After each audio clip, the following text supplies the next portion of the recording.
the problem with the church is we got too much room for history. And we ain't got no room for his story. Matter of fact, here is what it looks like. Jesus would offend, yes, the traditionalists, because listen to his language. You have heard, but I say. Now the problem with the church is we have premised our progress on you've heard. But don't nobody want him to say, but I say. The problem is the church doesn't want to hear Jesus. I'm going to say it again. The problem is that we got room for what mama said back then. And what daddy said back then. And how us used to do it back then. And we've never done it this way before. And Jesus is saying, I ain't asking you what you've done. I'm asking you for some praise. I don't care what you've done. Give me praise and see what I can do. All right, sit down. I got to go now. But here's the broader context. The broader context is Israel could not rise above their history. They had no place for his story. They were, they were traditionalists to the nth degree. Matter of fact, they had no room for Jesus. Now, you know I'm not making this up. Matter of fact, there was such crowdism in their creeds and their confession that Jesus had no place. Are y'all still on board? Now, here's another problem. Because Jesus didn't have any place, they were trying to work in a new era as if they were in an old era. Jesus says that you can't put old wine in a new wine skin. Y'all better come a little closer now. Here's where the church is going awry.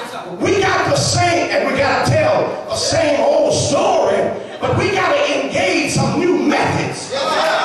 Jesus says you can't do it in this era using the same methods that we did with the horse and buggy. I need a church that will just give me praise. All right. Yes, sir. Your church too can grow. But the problem with your church, are y'all ready for this? Is that your structure and your system and your constitution and your bylaws won't let Jesus in. All right, y'all listening, so I might as well keep on going now. Most of our churches don't have room for Jesus. Have you ever noticed something? When was the last time you had a meeting and invited Jesus? Y'all missed it. Have y'all noticed something? If you want folk to show up, tell them we got Bible study and we're teaching on the parables of Jesus and won't nobody show up. But tell them we have a church meeting and we got some matters we need to talk about and you can't get in the church. That's because the church doesn't have place for Jesus. He says, here's the simplicity of faith. He says, give me place. He said the only demand of faith is to give me place. Let me lift this text, and I got to go when I lift it, because I want to suggest to you that folk who actually experienced shalom, wholeness, healing, God made whole by Jesus, were not folk who were in church. All right. But somehow folk who submitted to the king in kingdom affairs. Hear this, you got to hear this, because a whole lot of folk have information. But the truth is, real faith is not really premised on information. All right. Because I want to show you a man who was evoked. In fact, let me put it in this language. I want to show you a healing that was premised on evocation because of reputation. My Lord. All right. With limited information. Yeah.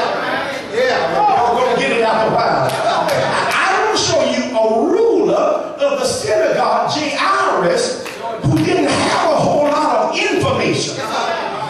Oh God, but he was evoked, he was motivated by reputation. Now here's our problem. Our problem is we have a problem with God, what hermeneutics called, homiletics would call bridging the hermeneutical gap. We have a problem, John Stott would suggest, we have a problem of living between two words. And most of us residentially live within the pages of the Bible. Therefore, our information is irrelevant because we don't know how to put the rubber where the road is. Can I show you what I'm talking about? Because a whole lot of you can be made better, God, not by information, but if you just come to him by reputation.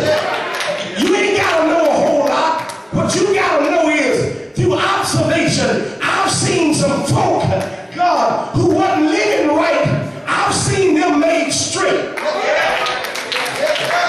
And they told me testimonial that Jesus did. I know some folk that were in the pits, doldrums, but all of a sudden they are dynamic. And I wondered what shifted and what seismically changed matters for them. And they told me Jesus. Now some of you, that's all you need is his reputation.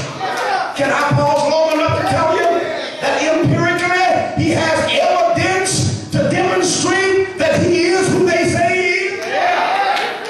Can I tell you, God, you may not have much information, but can I give you some report on him?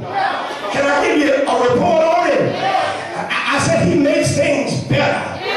He is a catalyst. He is the X factor. He is the one that can alchemize your disadvantage. He is the one that can take nothing and make something. He is the one that can transform your plight into a glorious flight. He is the one who can take nebbish nobody and make somebody.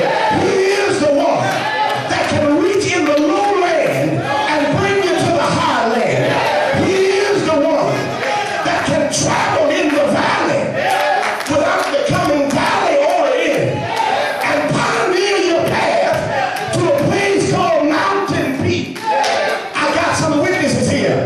He is the one that can take a wretched, blinded soul and add a touch of praise. Yes, and save the wretch.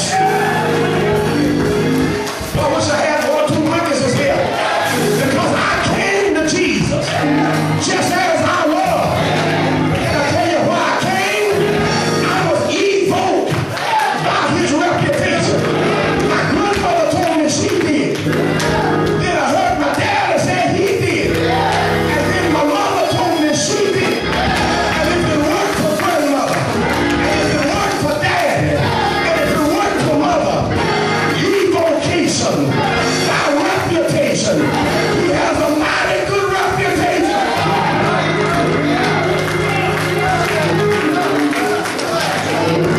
All right, I gotta go now. And God, I want to tell somebody, stop waiting on the amalgamation of information.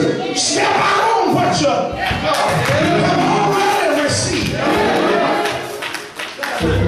Step out on what you've already heard. Step out on what you've already observed. Step out on what you've already been exposed to. Step out on what he has already revealed. Step out on what he has already disclosed.